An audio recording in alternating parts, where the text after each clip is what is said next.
అభినందన్ గారు ఏదైతే ఫ్లైట్ అప్పుడు తీసుకొని వెళ్ళి ఆ లాస్ట్ మినిట్లో పారాషూట్తో ల్యాండ్ అవ్వటం, ఆయనకి ఒంటి నిండా గాయాలవ్వటం ఇదంతా జరుగుతూ ఉండింది.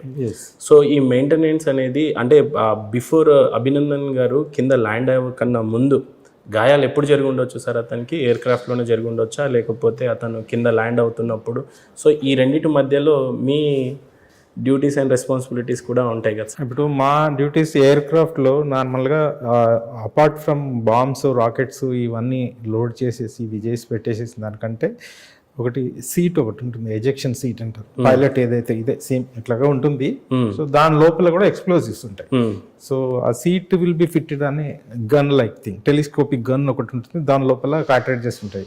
So explosives. So whenever pilots feels danger to the aircraft, aircraft already hit అయింది, సో ఆ టైంలో you can just pull one handle. So automatic seat will be fired and seat bullet లాగా పైకి వెళ్ళిపోతుంది aircraft నుంచి. So aircraft separate గా పడిపోతుంది. So parachute everything automatically అన్ని ఓపెన్ అయిపోయి ఆయన కిందికి సేఫ్ గా ల్యాండ్ అవుతారు అన్నట్లు. అయితే ఈ అభినందన్ గారి సిచ్యువేషన్ లో జరిగింది ఏంటంటే ఎయిర్ క్రాఫ్ట్ వాస్ హిట్, కానీ పైలట్ కి ఏం హిట్ కాలేదు.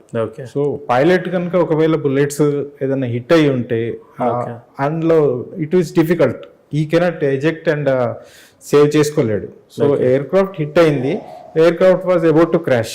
సో ఆ సిచ్యువేషన్ లో he pull that ejection seat and he ejected out. Sir Abhinandan గారు ఎప్పుడైతే కింద పడిన తర్వాత పాకిస్తాన్ భూభాగంలోకి రీచ్ అయిన తర్వాత, సో ఏదేమైనా పాకిస్తాన్ ఆర్మీ చేతిలో అభినందన్ గారు ఉండడం జరిగింది. సో ఆ టైంలో మన ఎయిర్ ఫోర్స్ డిపార్ట్మెంట్ కావచ్చు, ఇండియన్ ఆర్మీ కావచ్చు, ఎనీ అదర్ డిపార్ట్మెంట్స్ కావచ్చు, ఎలాంటి సిచ్యువేషన్స్ ని ఫేస్ చేసింది? అంటే ఇప్పుడు ఆల్రెడీ వార్ జరుగుతున్నది. వార్ అని అంటే ఇది ఓన్లీ మన వాళ్ళు వెళ్ళి వాళ్ళ భూభాగంలోకి వెళ్ళి అటాక్ చేసే సిచ్యువేషన్లో వాళ్ళు వచ్చేసి మధ్యలో మన వాళ్ళు వాళ్ళ దాంట్లోనే ఉన్నప్పుడే వాళ్ళు షూట్ చేశారు. ఓకే. సో మన దగ్గర నుంచి అంతా ప్రిపేర్డ్ అయి ఉన్నారు, అన్నీ ఉన్నాయి. కానీ ఈ అభినందన్ గారు కూడా has shot 2 aircraft. Okay. వాళ్ళ కొలాప్స్ చేశాడు. వాళ్ళ F-16 ఏదైతే యుఎస్ జెట్ ఫైటర్స్ ఏవైతే ఉన్నాయో F-16 చాలా అడ్వాన్స్డ్. సో ఈ MiG-21 అనేది 1960s వచ్చిన ఎయిర్ క్రాఫ్ట్ అది. కానీ మెయిన్ ఎక్కడనంటే ఇష్యూ, మీ దగ్గర F-16 ఉండొచ్చు, రఫాల్ ఉండొచ్చు, the pilot is the most important. Efficiency ఏంటి అని అన్నది. సో అది ఇంపార్టెంట్.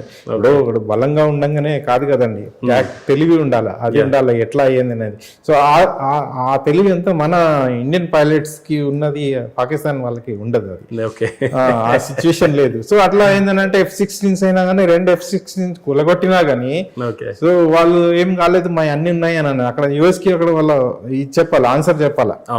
వాళ్ళు మేము అగేన్స్ట్ ఇండియా ఫైట్ చేయమని చెప్పారు, యూజ్ చేయమని చెప్పారు F-16. ఆ సిచ్యువేషన్ లో F-16 వాడాం మేము, కూలిపోయినాయి అని అంటే వాళ్ళు అడ్వాన్స్ ఎయిర్ క్రాఫ్ట్ ని కూడా కూల్ చేశారు అంటే యుఎస్ కి కంపల్సరీ ఇది.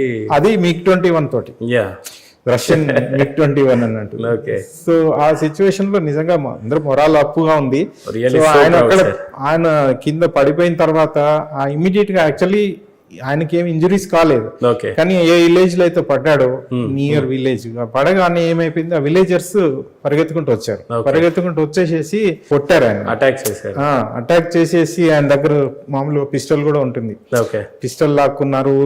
మామూలుగా కొన్ని ఐటమ్స్ పెడతారు పారాషూట్ తో పాటు, హిమ్సెల్ఫ్ అండ్ సమ్ చాక్లెట్స్ అట్లాంటి టు సర్వైవ్. జంగల్లో పడినా కానీ సర్వైవ్ కావడానికి కొన్ని నైఫ్ ఇవి అవన్నీ ఎత్తుకెళ్ళిపోయారు, కొట్టారు బాగానే.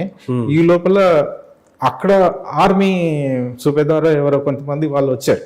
సో వాళ్ళు వచ్చిన తర్వాత దెన్ ఈయనని కాపాడి వాళ్ళ దగ్గర నుంచి కాపాడి తీసుకుని వెళ్ళారు. సో నార్మల్ గా ఆర్మీ వాళ్ళు ఇది చెయ్యరు, హార్మ్ చెయ్యరు ఎక్కువ, ఎందుకంటే యుద్ధంలో కొట్లాడినప్పుడు చేస్తారు తప్పితే ఒకసారి అక్కడ పడిన తర్వాత వీళ్ళు విలేజర్స్ వాళ్ళు మన శత్రువు అని చెప్పేసి కొట్టారు తప్పితే. అభినందన్ గారు ఒకసారి పాకిస్తాన్ వాళ్ళ ఆర్మీ చేతిలోకి చేరిన తర్వాత ఎలాంటి టెన్షన్ ఉండింది మన ఇండియన్ ఆర్మీలో కావచ్చు, లేకపోతే మీ ఎయిర్ ఫోర్స్ డిపార్ట్మెంట్ కి కావచ్చు, గవర్నమెంట్ కి ఎలాంటి సవాల్స్ వాళ్ళ ముందు ఉండినాయి?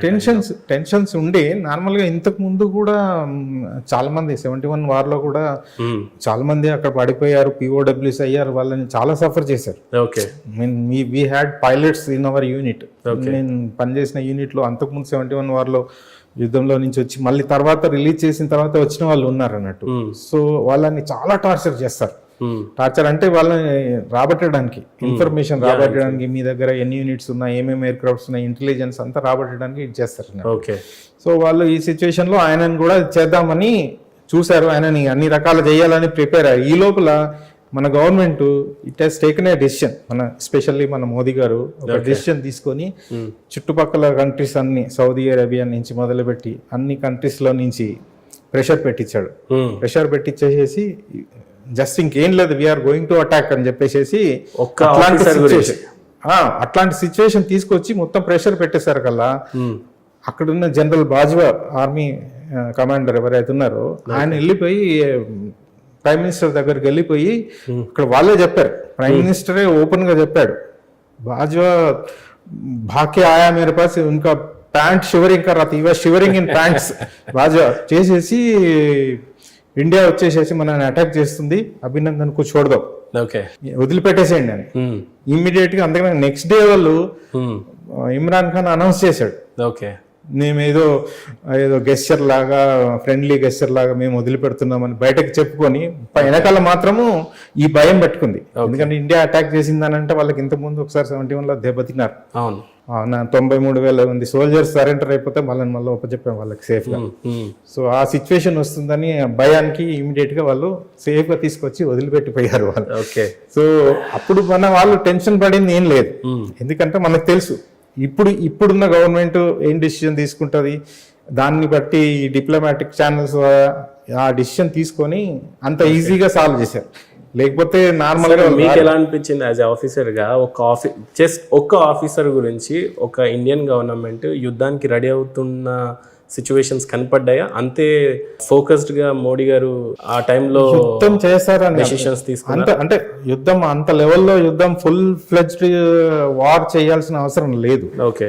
ఇప్పుడు ఎక్కడ పెట్టారు ఏంటిది, ఆయనను సేవ్ చేసుకోవడానికి మనం సర్జికల్ స్ట్రైక్ చేసేసి ఎట్లాగైతే వాళ్ళని మట్టు పెట్టామో, సో అట్లాంటి చేసి అటాక్ చేసేసి మనం తీసుకొచ్చుకోవచ్చు ఆ సిచ్యువేషన్ లో. సో అంటే వాళ్ళు ఏం ప్లాన్ చేస్తున్నారు ఏంది, పెద్ద లెవెల్లో అవుతుందా యుద్ధము అనేది దట్ గవర్నమెంట్ లేకుంటే మిలిటరీ కమాండర్స్ వాళ్ళ దృష్టిలో ఉంటుంది. కానీ చాలా వరకు అయితే యుద్ధం వచ్చే సిచ్యువేషన్ లేకుండే కానీ ఆ భయపెట్టించారు, ఆ లెవెల్లో అయితే భయపెట్టించారు.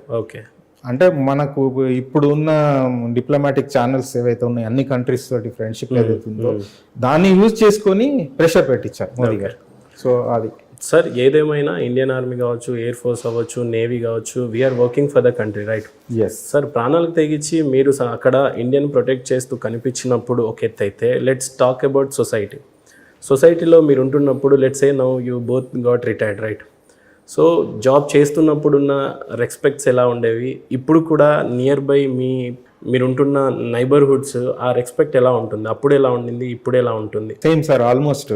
ఎందుకనంటే వీఆర్ సోల్జర్స్, బయటకు వచ్చిన తర్వాత కూడా వీఆర్ సోల్జర్స్. సార్, ఎప్పుడైనా ఇండియన్ ప్రొటెక్ట్ చేయడానికి మీరు అంత రిస్క్ చేస్తున్నారని అనిపించినప్పుడు సొసైటీలో కొన్ని అప్పుడప్పుడు జరుగుతూ ఉంటాయి, కొన్ని రేప్స్ అవ్వచ్చు, అటాక్స్ కావచ్చు, ఇంటర్నల్ గొడవలు కావచ్చు, ఇవన్నీ చూస్తున్నప్పుడు ఎలాంటి మెసేజెస్ ఇవ్వాలనిపిస్తుంది మీకు? ఇవ్వాలనిపిస్తుంది, బట్ లోకల్ వ్యవస్థను చూసి, లోకల్ లీగల్ ప్రొసీజర్ చూసి మనం అంత చేస్తే మనకు సపోర్ట్ ఉండదు అనేది ఒక దాని కొరకు కొంచెం బ్రేక్ వేస్తాం. అంటే we cannot take law in to our hand. So we can only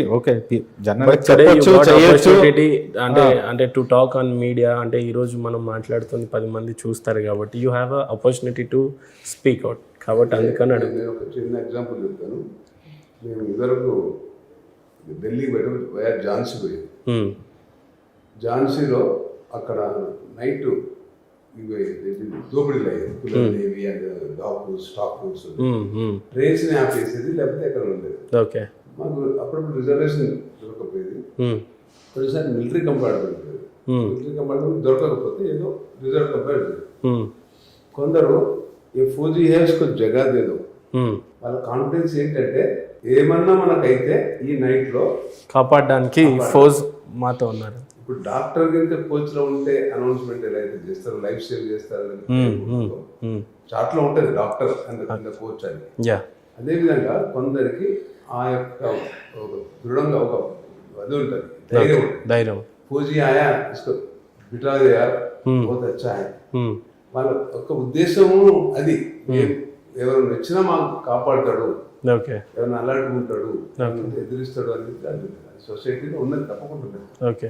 కాకపోతే కంపారిటివ్లీ సౌత్ ఇండియాలో ఓకే, సోల్జర్కు విలువ నార్త్లో ఉన్నంత లేదు.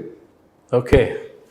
ఎందుకంటే నేను చాలా అసాంప్రదాయంగా నేను ఒకవేళ ఏదైనా ట్రైన్ బస్సు దొరకకపోతే ఒక సర్దార్జీ ट्रक एकते ये फौजी है मद्रासी है से पैसा मत लेना अगर एक ढाबा में जाके कुछ चाय पी के गए तो సార్ ఇంటర్వ్యూ చూస్ అయినా సరే at least some people will get the respect. ఇంకో విషయం ఏంటంటే సార్, సమాజంలో ఉన్న పొలిటికల్ సిస్టమ్ ఇప్పుడు ఈ మధ్య కాలంలో చాలా రేపులు కూడా మనం విన్నాము. ఒక అమ్మాయి మీద ఇద్దరు దాడి చేయటం, ఇట్లాంటి సిస్టమ్ ఇదంతా వింటున్నప్పుడు కానీ చూస్తున్నప్పుడు కానీ మీకు ఎలా అనిపిస్తూ ఉంటుంది ఆ టైంలలో? ఇక బాధ అనిపిస్తుంది, బట్ ఏం చేయలేని పరిస్థితులు ఉంటాం. అంటే నాకు 2-3 అంటే ఇటువంటి బ్యాడ్ సిచ్యువేషన్స్ రాలేదు. తాగుబోతులు ఒక బస్సులో పోతున్నాం ఒకసారి, భువనగిరి నుండి నల్గొండ పోతున్నాం. మా 2 కిడ్స్ ఉన్నారు, తాగి చాలా గొడవ పెడుతున్నాడు.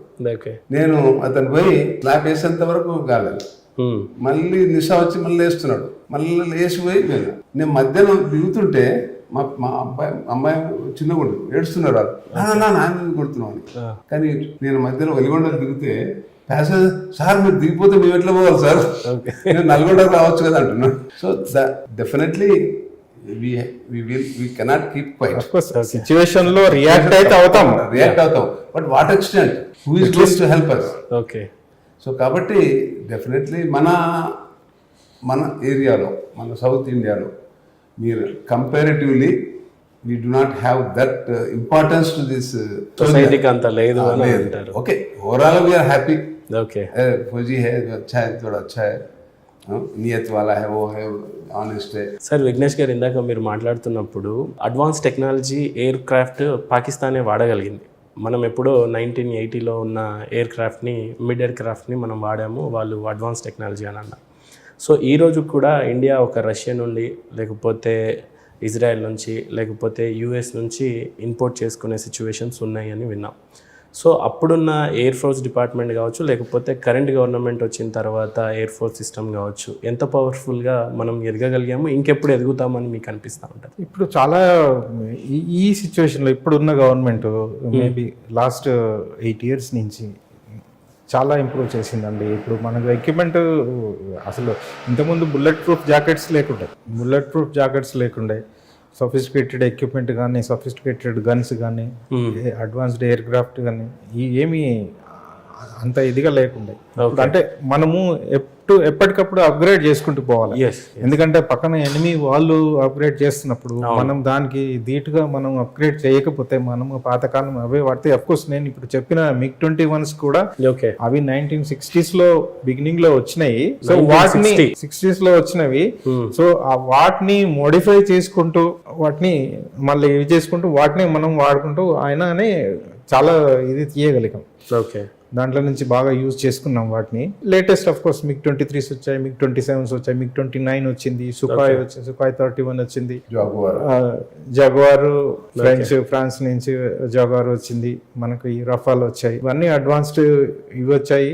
సో మనకు లేటెస్ట్ ఎక్విప్మెంట్ కూడా ఇప్పుడు రడార్స్ కానీ ఇవి కానీ ఆ ఎక్విప్మెంట్ మనకు ఈవెన్ నావల్ షిప్స్ కూడా మన వాళ్ళు బిల్డ్ చేస్తున్నారు. ఇప్పుడు ఇండియాలో మన HALలో చాలా ఎయిర్ క్రాఫ్ట్ మ్యానుఫ్యాక్చర్ అవుతున్నాయి. అంటే ఇప్పుడు ఈవెన్ ఇవైనా కానీ డైరెక్ట్ గా ఫ్లై అయ్యి రావట్లేదు. సో అవి అక్కడి నుంచి ఎక్విప్మెంట్ అవన్నీ తీసుకొచ్చేసేసి డిస్మాంటిల్ కంట్రీలో తీసుకొచ్చేసేసి మన దగ్గర HALలో అసెంబుల్ చేస్తారు. అసెంబుల్ చేసి టెస్ట్ చేసి, అఫ్ కోర్స్ వాళ్ళ ఇంజనీర్స్ కూడా వస్తారు అనుకోండి. సో ఇక్కడ డైరెక్ట్ కొన్నవి అయితే మన దగ్గర కూడా మ్యానుఫ్యాక్చర్ చేస్తున్నారు ఇప్పుడు.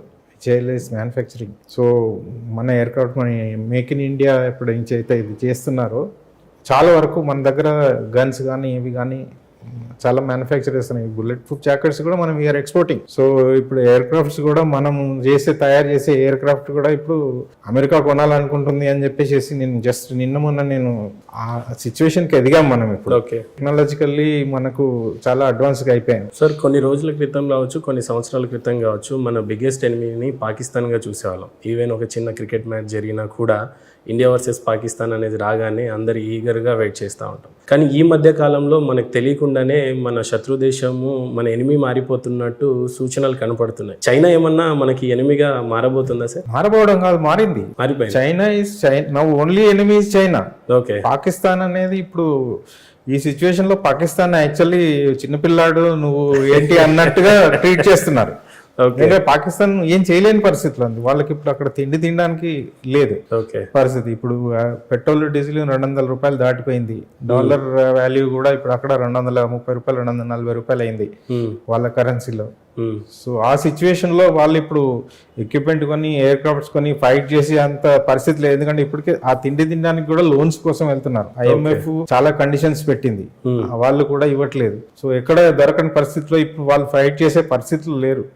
మనం కూడా ఇప్పుడు యుద్ధం వస్తే వాళ్ళ మీద చేయం కూడా, ఎందుకంటే వాళ్ళ దగ్గర చేసి కూడా వేస్ట్, గాలితో వదిలేస్తున్నాం. అట్లాంటి వాళ్ళంతా వాళ్ళే ఇదవుతున్నారు. పాకిస్తాన్ డిసిగ్రేట్ అయిపోయి ఇప్పుడు అది ముక్కలైపోతుంది. Maybe it may take some 5 to 10 years లోపల we are going to see some 3 to 4 countries in that.